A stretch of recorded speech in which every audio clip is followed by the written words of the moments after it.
Stephen, it's great to talk to you guys because we talked in 2021 on the first season of this great series, and it was actually over the phone. Now, as technology has changed, we get to do this at least on Zoom. It's great to see the both of you. You look amazing. Congratulations on the first season. Tiffany, I'll start with you. How was the first season for you?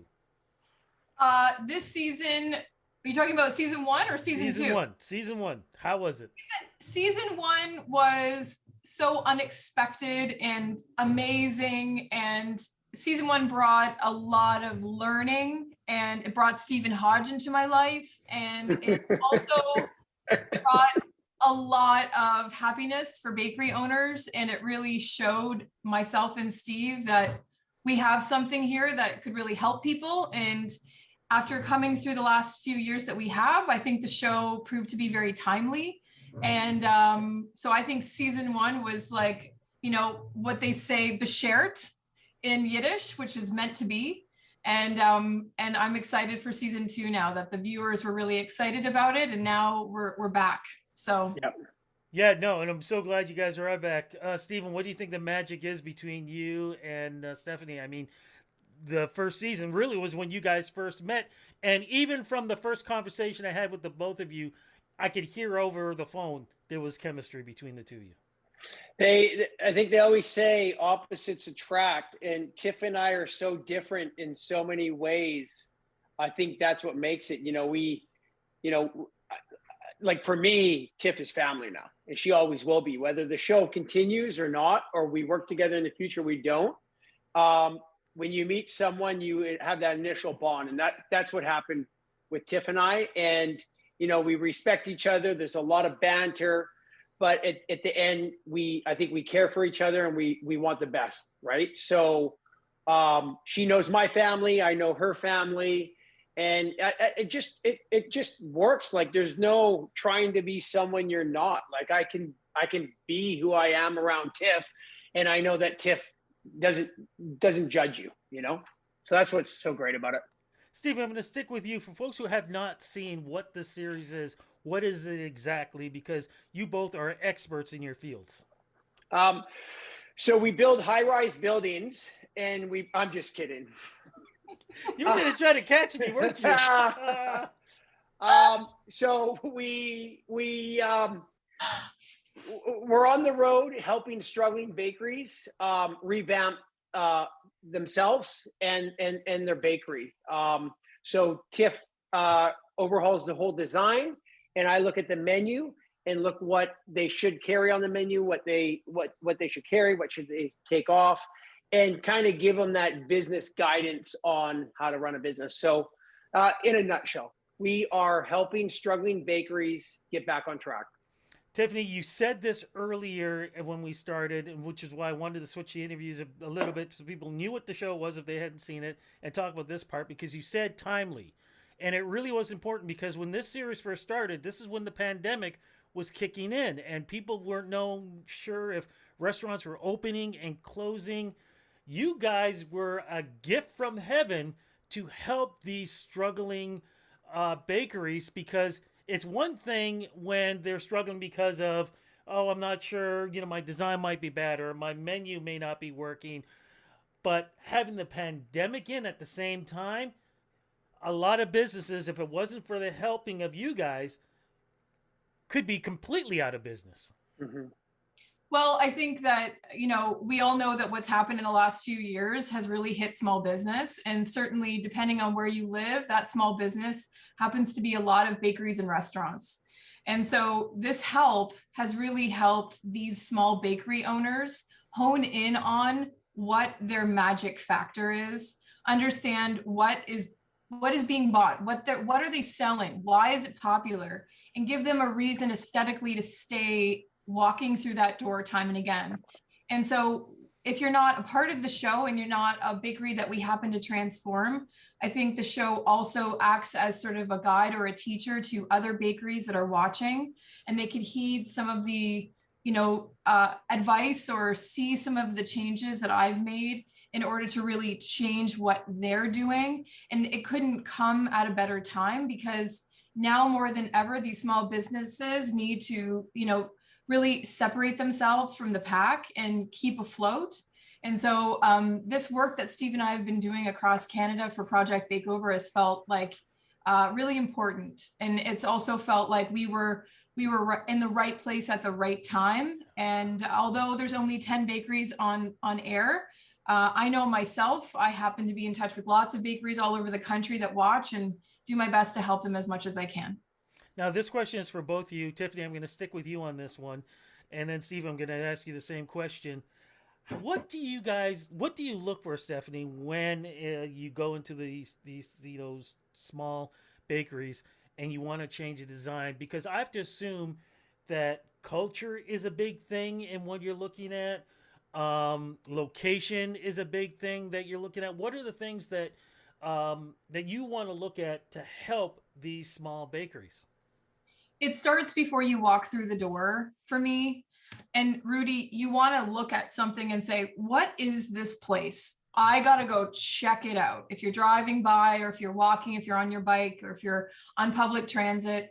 So first and foremost, it has to look compelling. There needs to be brand recognition. There needs to be something about this business that makes you want to come inside. And certainly for season 2, we have really made it through different cultural experiences with food and with aesthetic.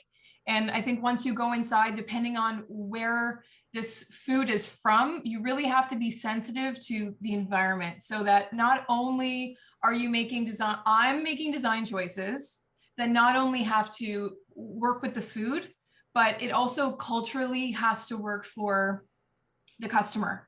So if it's a ethnic culture, if it's just a country culture, if it's a city culture, it really needs to hit that mark. And so time and again, I think it's so important for these bakeries to really understand that their aesthetic and how they're matching the food with the front of house, it's a make or break for their business.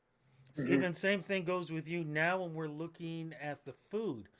How do you go about in decide helping them what's going to work, what's not going to work, and especially because when we're talking about chefs, some people are very sticky to like, no, this is the family tradition. Mm-hmm.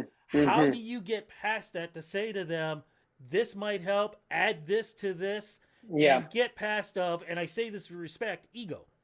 Yeah. Well, you nailed it there. A lot of chefs do have an ego. And what we found is going into the bakeries where some of the bakery owners were trained pastry chefs or chocolatiers or chefs, um, it's harder because as a chef myself, to have someone come into my kitchen and tell me I'm doing that wrong, it's a shot to my ego. Um, but for the most part, every bakery we went to, they're very open to change. But depending on what style of bakery they are, we don't come in and completely overhaul and change it. We stick to their theme. We stick to their culture.